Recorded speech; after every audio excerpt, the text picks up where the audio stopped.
What a car for a late night hospital run. I just dropped Colin at A&E after an incident that happened whilst working on the motorhome. Jump in the car and I'll tell you. Oh, I don't know if this might be too wobbly if I try to drive along, but it's what we've got, so we're stuck with it.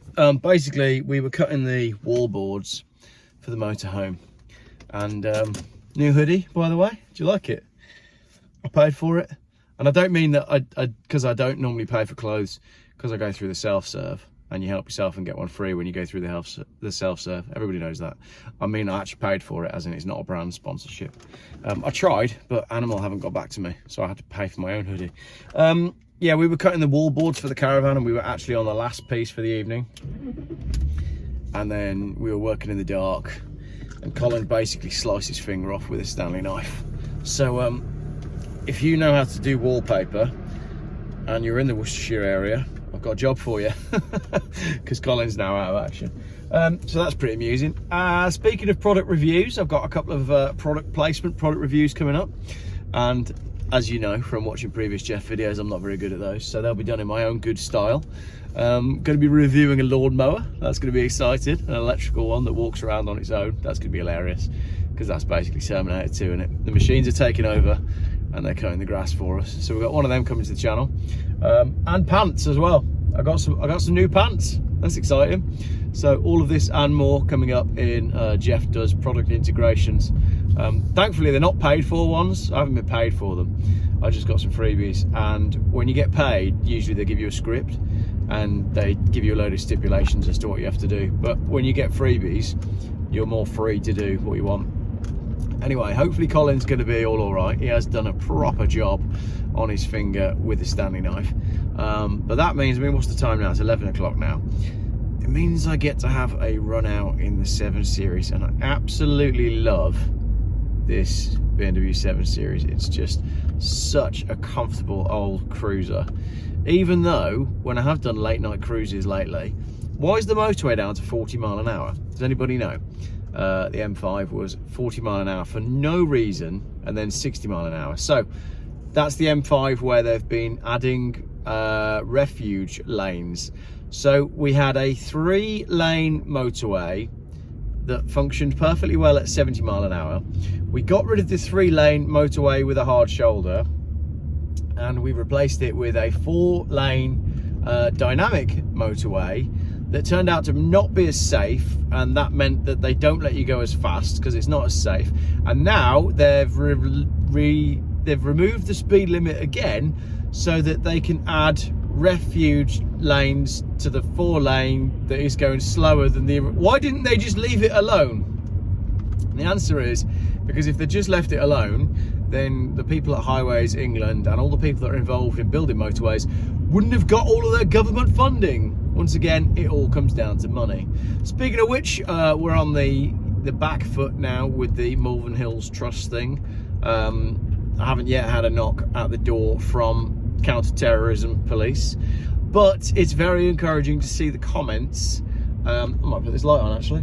It's very encouraging to see the comments and to see the level of support that I have with people who agree that we are now living in clown world. And the reaction from Malvern Hills Trust when I said, would you like to explain the bill, their reaction was to accuse me of being a domestic terrorist.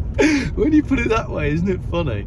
And I find it hilarious that the email from the CEO was doing her very best to keep a lid on things, and the fact that the email then ended up with me did an even better job of exploding it even further. And now even more people in Malvern are seeing that the letter is now being shared, the fact that I've been accused of being a domestic terrorist, and more people are questioning the bill. So although she did her very best to come out of the situation looking good, it's had the opposite effect. It's like the biggest PR disaster for them.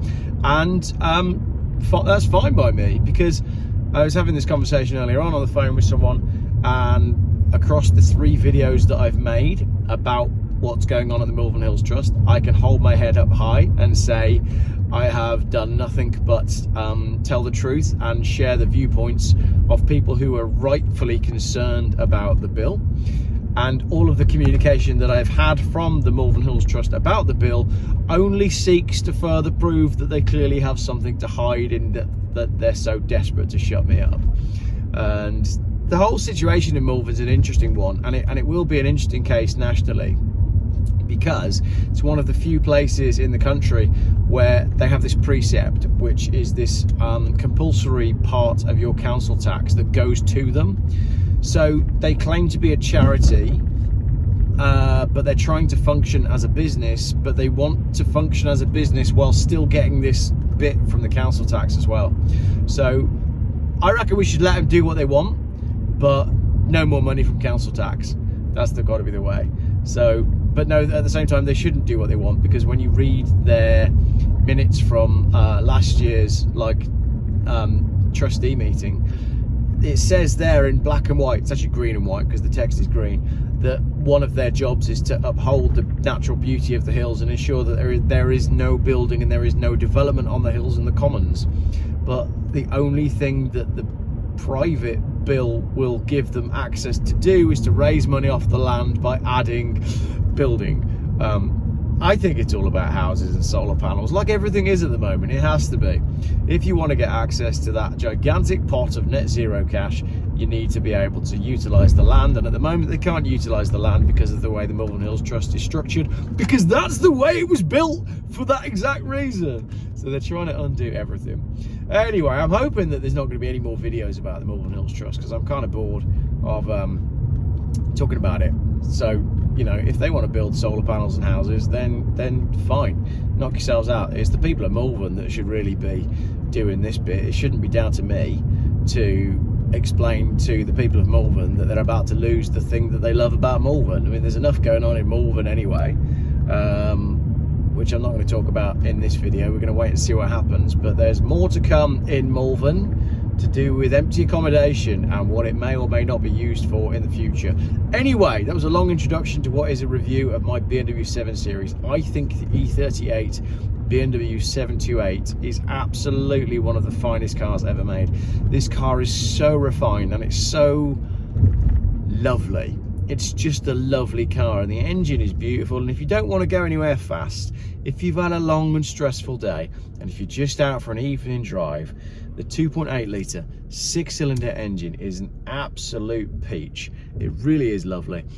I think the 7 Series this age is better than the 5 Series this age. For some reason, the E39 feels heavier than the E38. I don't know why that is. Maybe it's because the platform's slightly newer. I'm not sure. You tell me in the comments. Why does an E38 feel so much better than an E39? Too many E numbers. So that's my day. Yeah, we started with a video talking about geoengineering and planes. We wound up being accused of terrorism, and we've ended up reviewing a car. That kind of summarizes what the Jeff Buys Cars channel is all about. It's honesty in a crazy world from a guy that likes cars, and that is a guy that likes cars signing off for the night. I'm going to enjoy my drive home, so I hope you enjoyed this evening bonus video. If you made it to the end of the video, the code word is Jeff. I made it to the end of the video. And also, thank you everyone for the support. It's been really nice looking at all the comments on the Malvern Hills Trust letter video, and just seeing how you're all with me, basically. It's nice to know that I've got, you know, 17,000 people who've got my back. 17,000 people last time I checked, by the way. So the video has been pretty popular, and hopefully that'll continue to grow, because it'll be nice to know that there are tens of thousands of people standing behind truth, honesty and transparency. Because if you haven't got that, well, then you're living in a communist dictatorship, and I don't think we're quite there yet. We're getting there, don't get me wrong, we are getting there, but hopefully truth will prevail, because the truth will out. The truth will always come out. The truth should always come out. And I haven't yet had an email from anyone wanting to set the record straight about why the private bill is a good thing. So we shall wait and see. Thanks for watching.